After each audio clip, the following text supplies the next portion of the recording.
full of busy bees working. I ain't never met a free person. I don't get along with these earthlings. I'm trying to seek purpose, fight for something I believe's worth it. Feel the curse, I'ma reverse it. I don't dream cause I sleep nervous. Yet I keep flirting, face death like a Steve Irwin. Whole heat, I'ma drink thermos. Tell the bartender keep serving. I'm trying to be perfect, using dirty shit to clean dirt with. Only happy when the weed burning. Traded oxygen to breathe herping. Till I see curtains, lungs fail and they cease working. Air is something that I need urgent. Suffocating, trying to squeeze words in. What would I do with my last breath? Would I yell? Would I cry? Would I laugh? Cause I'm glad that I'm past that mess. Till I pass, never felt that blessed. Even bad breath when you living is better than good breath when you lack flesh. Got a glass chest that I cracked and my lost breath hasn't made it back yet. I'm on my last breath, walking the last step. I'm on the last test, final answer and my last guess. Wonder what I gotta pass next. I'm on my last quest, so much harder than my last track. Mad blessed, hope I can outlast death. Grim Reaper got my address. Down on my last cent. Cash back from a check, I don't even have. If I did a playlist, right, on my YouTube channel and maybe even Spotify, would y'all fuck with it? If I did the God Hop playlist, would y'all fuck with that? Because I'm ready to get on my DJ shit. You know what I'm talking about? I'm ready to get on my DJ shit. Like, it's time to start letting this music rinse. And I'm not sitting around waiting for nobody to turn into motherfucking DJ Khaled on us. Because if these niggas existed, they would have been popped out. You know what I'm talking about? There's mad niggas that said that they DJs, but they don't got no playlist with the Pillars, Kambada, none of the gods, Cyrock. We can't get no classic Narubi Selah. We can't get no classic Black Dot. So, no AA, Batman Mafia. Yeah, I'm finna pop out. Keep your eyes open. I'm finna pop out. You dig? Because I got my playlist. The playlist that I put together is redunculous. Last year in November, we did a private party, right, at a dispensary lounge, right, a 420 friendly spot, so I couldn't put it out there in the public. And we did the Scorpio playlist. It was on Halloween, so everybody on the playlist was Scorpios. Fire. This shit was fire, bro. I promise you. I had everybody. Fab. I had Future. I had some old Diddy. I had, of course, me and my brother. I had some AA sprinkled in there. I had everybody that's a Scorpio with that dark shit, with that Darth, Temple of Darth Vader shit. Nigga, it was lit. You know what I'm talking about? It was, even the DJ was on my, you know, he was on my back at pause. He was like, yo, I need that playlist. That shit fire. So I think we might do that again this year. This is you know, this is my 44th, so this is a special time. But just Scorpio season in and of itself, I think I'm doing something on Halloween. I'm gonna do a Halloween Scorpio party because I'm not gonna be in New York for my birthday weekend. You dig? We got a special event and it's not in New York. I don't want to, you know, all love to the big city, but I need to be in the woods, my niggas. You know what I'm talking about? I need to be in nature. Yeah. So, look, I did a video earlier. I was talking about Ed Buck. I was talking about Tekashi69. It was a live, but then when I tried to upload it to my YouTube, there was no volume. So, I got to do this shit now. You know what I mean? I got somebody coming through.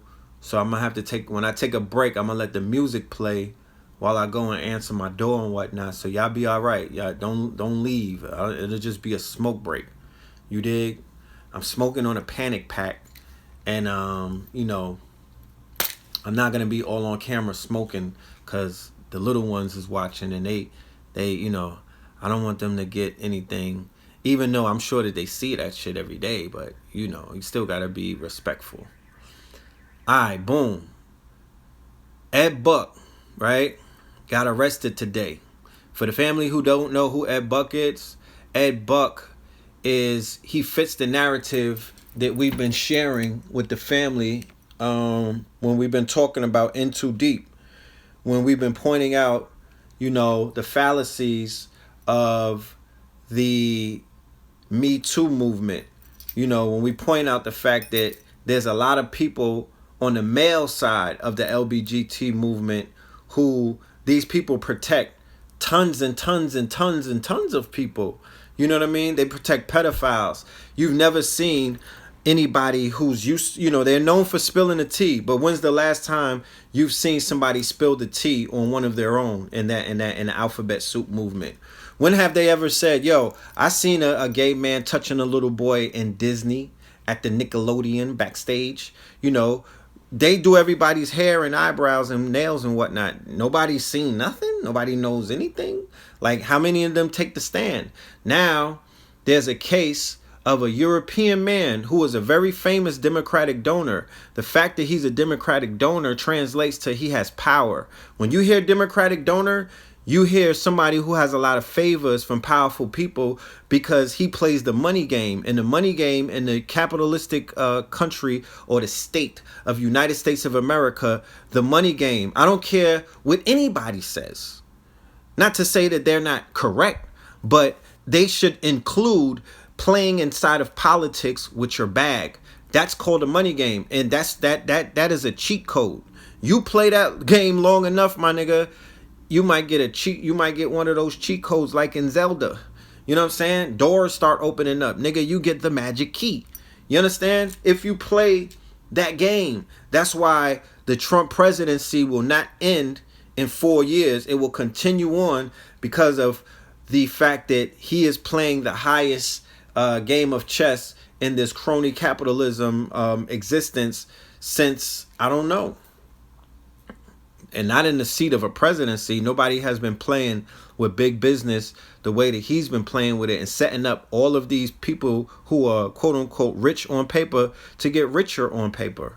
You have to be careful when you say rich, because those individuals, I won't say it out of my mouth. I'm not gonna agree. I'm not gonna speak it into any kind of existence that they are rich, because they're not rich. They're actually living through poverty. They're actually functioning off of poverty consciousness. They're actually demons and devils. So they're not rich. They can't sleep at night. They have to take melatonin pills and all kind of other things, barbiturates and opiates and things like that to put them to sleep, because these individuals are being haunted in their spirit realm or in the astral realm. Nigga, it's niggas gunning for them in the astral realm. They got beef. You know what I'm talking about? They got ops in the astral realm. Motherfuckers can't sleep because somebody's always trying to kill them. These are these demonic, satanic, you understand? These are husks. These people have entities in them. So there's a spike. There's a spike in all kind of suicides. And I ain't talking about Sue Surf, nigga. And I'm not talking about the doors that go up. It's a spike. And people taking their own lives because they say that they got voices talking to them, because they can't sleep, because they've been haunted. Certain people went overseas into a mystical land called Afghanistan. Anything with stand on it, nigga, stay away. You know what I'm talking about? You should know anything with stand on the end of it, that's some mystical shit. You know what I mean? That's just an FYI.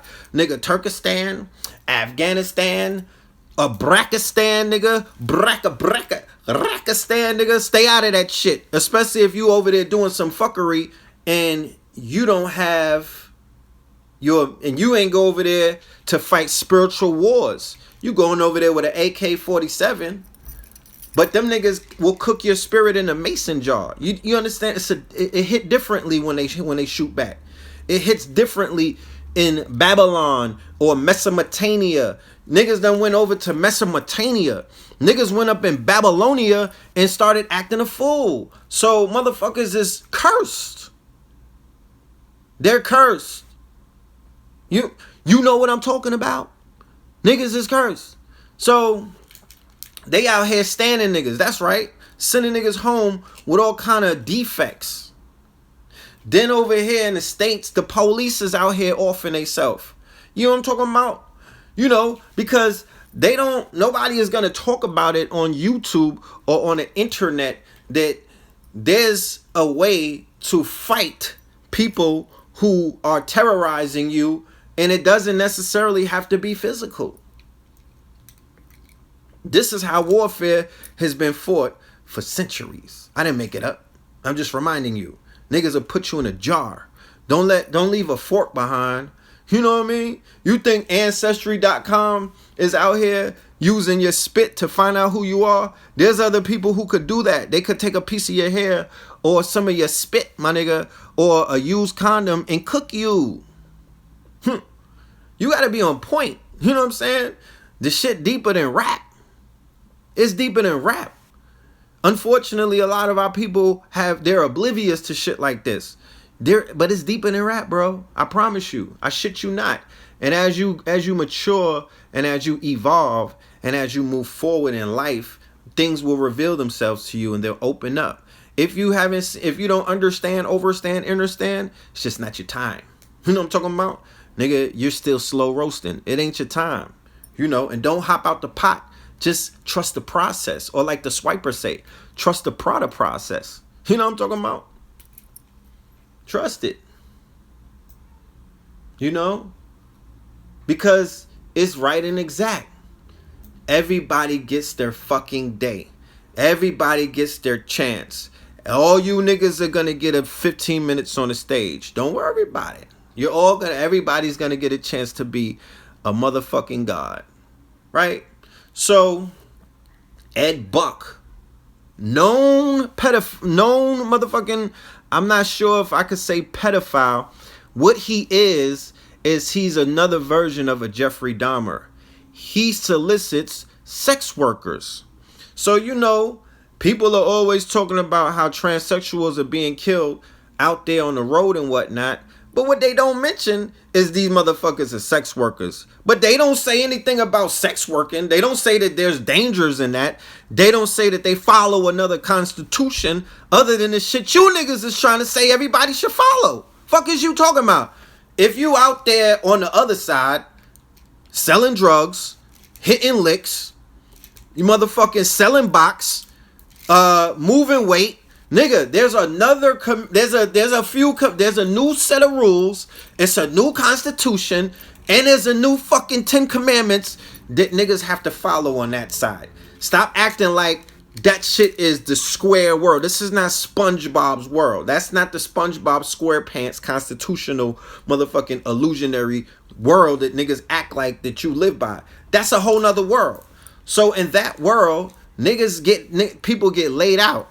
People get, you know what I mean? That world is part of the deaf culture, and it's a revolving hamster wheel, and it's a revolving door. You know what I'm talking about? So niggas die every day, B, on that side. Must I give you? You need me to print out the stats? You're getting it from the square box, your TV, or the square phone that speaks to you in a square language. They have squares talking to you, talking heads, usually squares.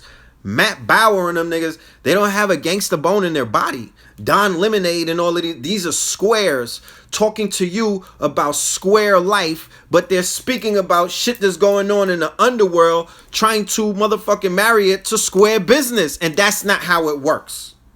And you niggas got it fucked up, and that's why a lot of people are under these spells. It's a fucking different world, nigga. And I'm not talking about Dwayne Wayne and them niggas. It's a different world.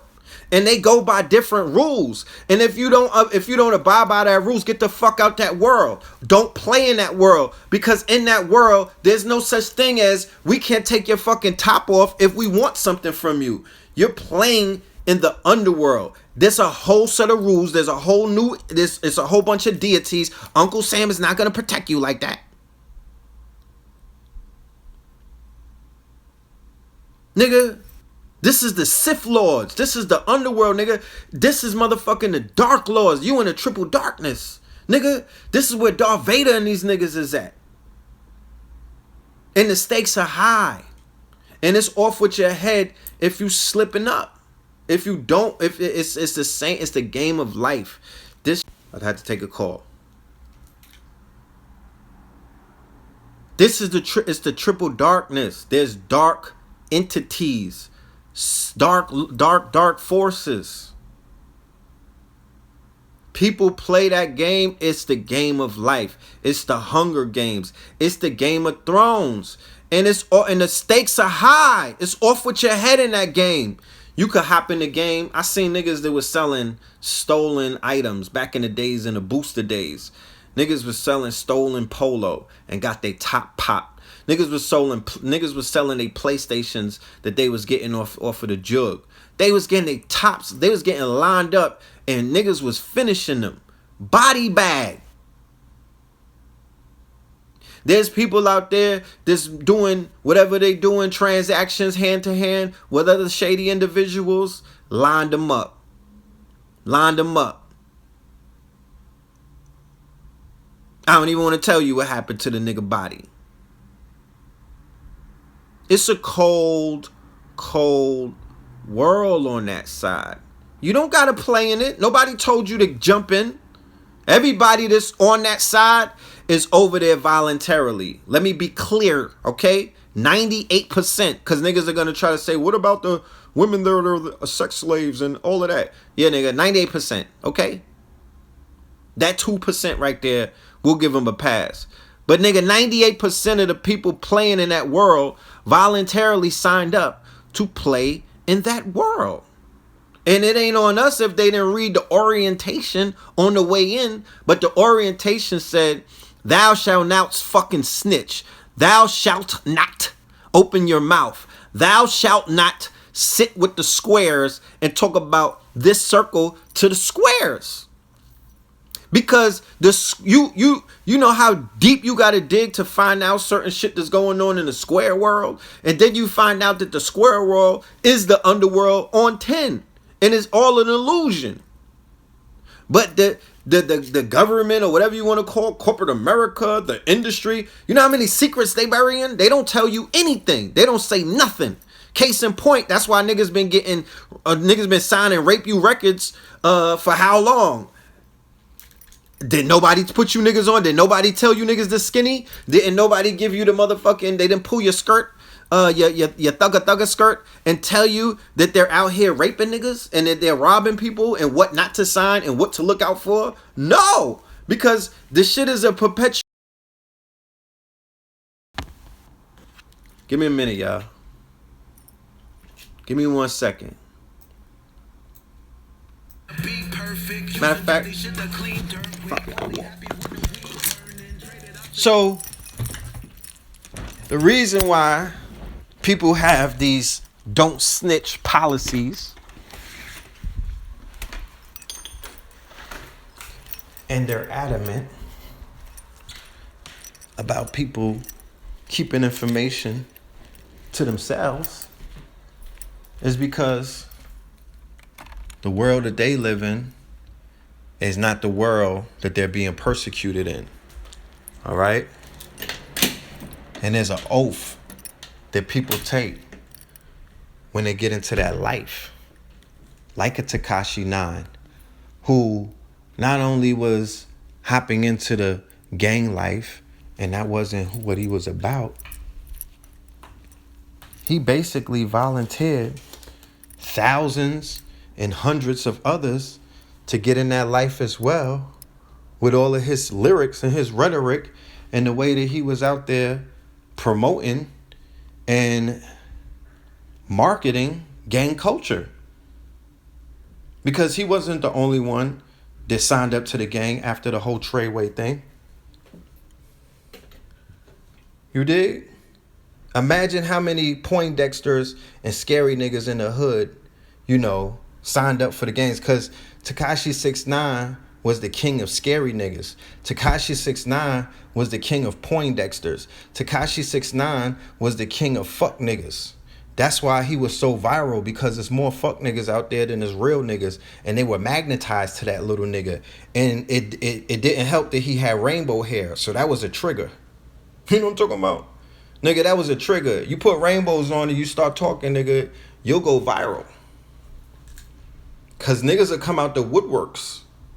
Because it's a lot of niggas in their mama basement who like to watch niggas. That's a super fact. So he had all of the makings and the markings to be a viral sensation. He was the king of what they call the attention economy. He mastered the laws, he mastered chaos magic inside of what is known as the attention economy. The attention economy is one of the rules that rule this realm that all of us are in right now, the digital realm, the quote unquote internet, cyberspace. It's not motherfucking, it ain't where it's not Dorothy's, Kansas. You understand? This is a whole nother place that follows a whole new set of rules, and you know, everything, you know, it's just different. The shit hit differently. So, hit that light. So yeah, these are the things that we're dealing with. You know what I mean? But Tekashi69, he was definitely an archetype for a certain kind of pedigree and a certain kind of stock and a certain kind of Negro that many of us don't fuck with for a reason. Because these people are not real. These people are not living their truths. These people are putting on a show. These people are basically leading everyone astray. You understand? With their antics. And at the end of their antics, or at the end of their intentions, or at the end of their purpose, is always a bad place. A clown, a court jester. Because in the attention economy, the court jester, you even could read it in the laws of power. The court jester or the community clown, they're the ones who get the most attention because they're putting on shows. Always keep that in mind. Always keep that in mind. Okay? So, you know, what we see with, like I said, what we see with Tekashi is what we see with a lot of people who are online every day, flashing money, flashing hammers, just acting up. You know what I'm saying? Just putting themselves out there, putting themselves in danger, putting themselves in the scope of individuals who are out here investigating, you know, lining niggas up. You know, distractions, of course, taking people off of their course to basically tap in and to plug into the foolishness. Yeah, I think he was a Fed the whole time too. Danny Brasco, I feel like he was working for them people from the gate. You know, it's a lot of rappers out here who are working for them people. He's not the first one. He's the one that's going to open up the gate to show you how federally connected this whole industry and a lot of the people who they put in front of us are, because not everybody is in witness protection with Tekashi. A lot of the people are free to operate labels, operate their music career, operate their acting career, all of these things, as long as they serve a certain agenda and as long as they speak about everything that's going on. That nigga talked about Trippie Redd. Trippie Redd ain't even in the indictment. Trippie Redd minding his business. He said that the song was made after Trippie Redd. And he never said that for the whole time that he was out. He decided to get on the stand and say, yeah, Trippie Redd is a 9, whatever brim. He's a blood. I made songs about him. All kind of shit. So that's what it is. You know, the Ed Buck thing, we're gonna get more into that on Third Eye Thursday. We're gonna roll that out and explain to you what's going on. And you know, we're gonna make sense of it. And then we're gonna talk more about the Tekashi as well. But I definitely wanted to follow up because the video lost the audio, so I had to do the follow up and just complete the information. And you know, with that being said, I ain't gonna hold y'all. You know what I'm saying? Mine have ting to do. But, you know, we gonna get up and we gonna build. All right? Love and light to the fam. Peace.